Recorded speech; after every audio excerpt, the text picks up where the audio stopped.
Alright, welcome. This is a different video than I've done before because I drew these cards this morning to be my mystery person reading. I drew the 6 for Virgo vibes, and then I drew these other cards, and I was going to use it for that, and I left it on the table, and then a whole bunch of different things happened today that were kind of amazing, and when I looked back at the table, I realized it was going to be a long form reading. And it was going to be for my little bird who left the nest today. I'm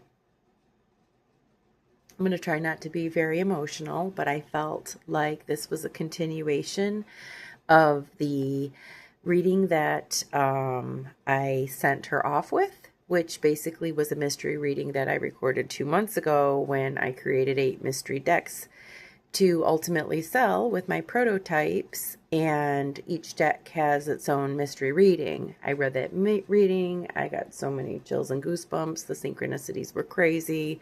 Then I look back at the table, and the table pretty much continues that reading. So yeah, here we are. Now I'm doing another recording, and I may share this one publicly because it's really just been a kind of like amazing 2 days of synchronicities for me. And of course, this is my Synchronicities card.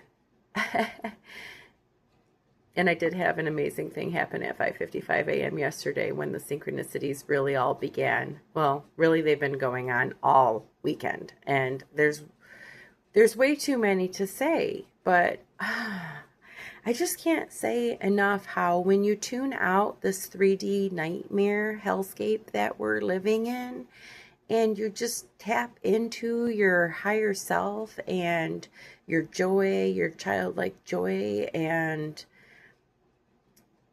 focusing only on the essentials of your life and not worrying about the day to day, but just kind of living in the now, knowing that tomorrow you'll still be alive in the same way that you've been alive every day of your life, every time worrying about the next day for nothing. So it's like, when you start living that way and start slowing down and paying attention to the synchronicities, it is wild. And let me tell you, yesterday I decided to draw a unicorn card. I was trying to decide if I would go out into the real world and go to a CE5 event that I desperately wanted to go to that was 90 minutes away in Sedona. It's a beautiful drive, but I'm not a big fan of driving back down the hill. I had one bad experience in a different rental car than I was used to the last time I did it a few months ago, and it kind of like sketched me out, like it was scarier than it needed to be. And then I did it again yesterday with a little bird who just left to start her new life, and I'm so proud of her. But we did this together, and she drove there and I drove back, and it wasn't bad. And I was doing it in the rain, and it was okay. Before we went, I drew a unicorn card for myself, and I wanted to see if I'd draw it again, but I didn't. I drew Be a Beacon, which is great. I love Be a Beacon. This is not my deck. This is another deck that I am in love with, Magic of Unicorns, from Diana Cooper, who is magical and who explains to us how we all are magical and how we all have access to these unicorns, right? So I drew a card, and what I drew was 44. And I was delighted to find out that it basically, let's go to the book because it's going to be too hard for me to find the card. It was the final card in the book after Enlightenment, 43. 44 was, I am presence. Expand your stellar gateway. I am that I am. And I kid you not.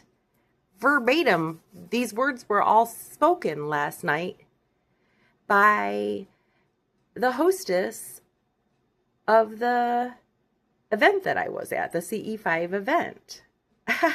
I had goosebumps radiating up and down my body.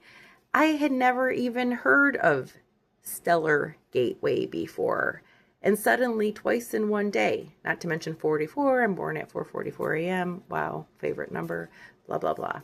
Yeah, so all of it said here was part of what she was saying to us before we were rudely interrupted by the police. And this was an amazing event, by the way, hosted by Ishmael Perez. If you follow him, he talks about the cosmic origins. I have his book. I brought it with me. Never actually asked him to sign it. We had a little bit of rain and lightning show. It was kind of magical. We had some connections with Pleiadians through some of the channelers there. But there was a lot of negative energy in the area, and ultimately the police ran us off the scene, which was pretty rude. But Ashley and I had a lovely time and saw so many loving, the love and light. It was there amongst the group that congregated, and it was a rather large group. I would say potentially 200 people or more. I'm not sure. I didn't actually count, but yeah, it felt like a lot of people.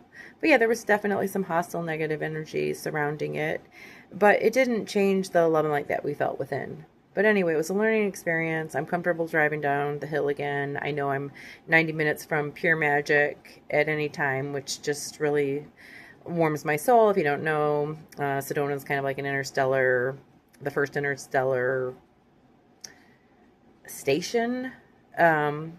Is going to be there, and that's where a lot of the spaceships are hovering. Even Bashar hovers about 500 miles right now. Well, last time I heard, over Sedona.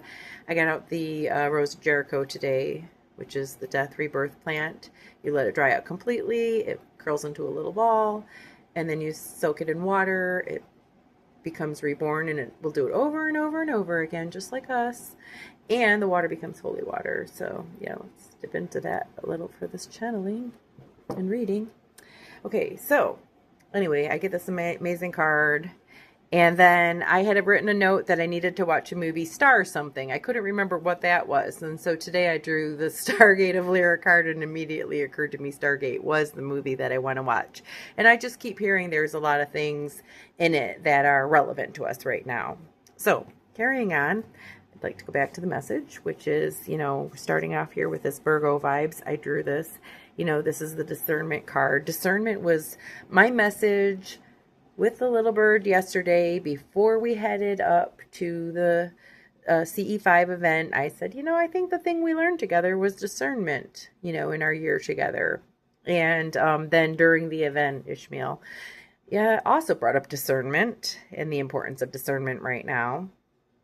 And then, of course, the mystery reading that Little Bird received from me when she picked one of my 8 decks, talks about this and ends up on this card, reminding you that you have angels, reminding you the importance of discernment. So, there was that synchronicity as well, plus the synchronicity card. Capricorn, this one's about being a trailblazer. And, I left her with a reminder that, like it or not, she's a leader in this awakening, as so many of us are. So this is a good time to be the actual GOAT, right? This is a good time for all of us who are pursuing this awakening together to really become our best selves, alchemize our trauma, work through the things that we need to work with, know that we can trust our third eye, trust ourselves, have that discernment that we need to know when something is for us and not for us, right? Some of you may have heard I've repeatedly brought up this disclosure, dare you to move thing that I painted, where I myself am K2. This is a higher dimensional version of myself, and it's about, changing with the times. And so I felt like that group last night, it was so amazing because here's an entire large group of people, some people from other countries, people from far across this country as well. And, we all had one thing in mind, and we're changing with the times. We can't wait to meet our higher dimensional selves who are, are going to come down and make contact with us and help change this planet, because don't kid yourself. That's the number one goal. It's for the good. Don't, any of the fear stories, any of the other BS. It's all about the good of mankind. Okay. It's all about, they've been watching us. They've been helping us. I mean, these are us. These are us in a higher dimension, guys. If you believe that time is a construct and everything that's ever happened, ever will happen, is all happening simultaneously, then you can understand how you can be in many dimensions at the same time. And also, picture it like this. You're here on Earth right now. A lot of people wonder, like, oh, well, if my parent has passed away, and I'm trying to connect with them, aren't they not available because they've maybe reincarnated to someone else? And it's like, oh, you think you can only do one thing at once, but really we're like, it's like our computers now where we have like 1,000 tabs open at one time, right? Let's pretend we're watching a video in each tab. And when one ends, you're just in one less tab, but you can be in all of them at the same time. So in that sense, we're all omnipotent, right? We can be everywhere, anywhere, all at once. And so many of the fantasies and movies and things that have been happening around us are all pointing to this, right? They're all giving us clues of what's real, because anything that's ever been imagined is real. We've all manifested it in these heavenly realms. Like, we've put all of this together. We've done all of this. It is a perfect creation. These are some of the unique cards. Be yourself, be you, be authentic. Reminder that every broken foundation relies on us feeling like we're powerless. And when we wake up, we know we're not powerless. That was the biggest lie of all, scaring us on earth, scaring us with the fear of hell and the terrible afterlife. Like, that's nonsense, folks. We step away from all of that and all of that conditioning. We break free. We all free from the nest, right? We're all the little birds who are leaving our nest now. We're all becoming who we really are. All the power that is within us. We are all learning of this. We are all learning that what Yeshua wanted us to understand was there is no deity. Any deity is a lie. It's a demiurge. We, the collective source, are one. We are all the deity. The universe, every part of it, all of it is our creation. We are one. We have just fractaled into so many different consciousnesses and so that we could experience this throughout infinity, but it is all a perfect creation. And if you are here today feeling like you are alone, like you are not a perfect creation, that you are flawed, you are wrong. You chose this, you selected this, you are prepared for this, and you can handle this no matter what life throws your way. You played this game. You chose this game. You can finish this game with the greatest success. It's only a matter of mind. It's a matter of your mind. That's all. You control this game. You can manifest whatever you want. You don't have to fear this, that, and the other thing that's going to kill you. You already signed up for what's going to kill you on this earth, and it really means nothing when you're infinite. It really means nothing. You close this tab. You can still connect with others. And soon, now that we're rising out of the dark age that we've been in for so very long, and it's funny because we don't even know we're in a dark age. Some people don't know that now. I don't know how it's not obvious. You can't be free if there's a cost of living and if most of the land is owned by a few. If most of everything is owned by a few, there's no freedom. We are all slaves. So yes, this is a dark age. Also, everything is a lie. I think people still are holding on to that there are some truths out there. And that's cute. And I tried to believe that too. I mean, I am an optimist. I'm an eternal optimist. I believe in the good of people. I believe in Christ's consciousness in everyone. And even when evidence points to the opposite of that, I know the reasons they are the way they are, and I know their potential. I know everyone can rise up and love themselves and become a better person. So I don't know. I just always wanted to believe, like, not every product was designed to either kill us or, poison us or like slowly, whatever. But like, just the fact that they create products that are intended to die instead of products that are intended to live. And we say capitalism creates competition. Say, what the fuck are they talking about? Like, sorry, I'm going back into my human right now. My human is like, this is garbaggio, what they're doing to us. Like, everything is garbage. Everything we have is garbage. There's some deep, twisted, sick thing behind it, and we pay for it. And they own the patents and they make the money on it. It's a wild world where we're gullible enough to believe that not everything's a lie. And let's talk about what else is a lie. History. That's the biggest lie. Religion. That's the biggest lie.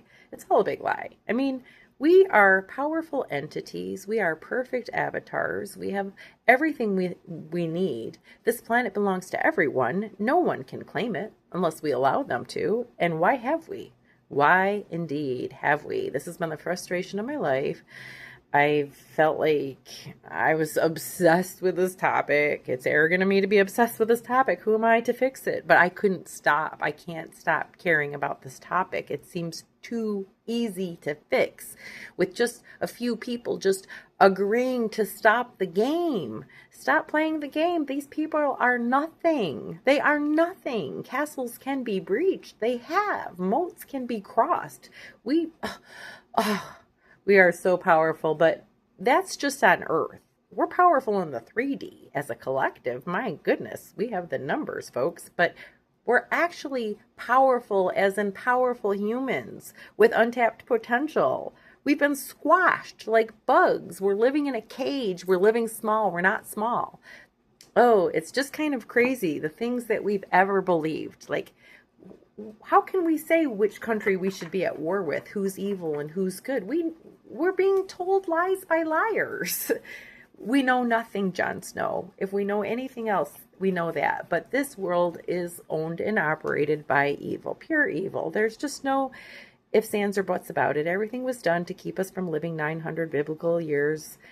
Everything was done to make us reincarnate over and over again because, we felt guilty or whatever about what we had done here. We had this weird karmic recurrence thing going on, and it's all ending. And they all know it, and everybody knows it. And I mean, everybody on the dark side, they know. That's why they're hiding in bunkers, right? Like, they know it's over. The days are numbered.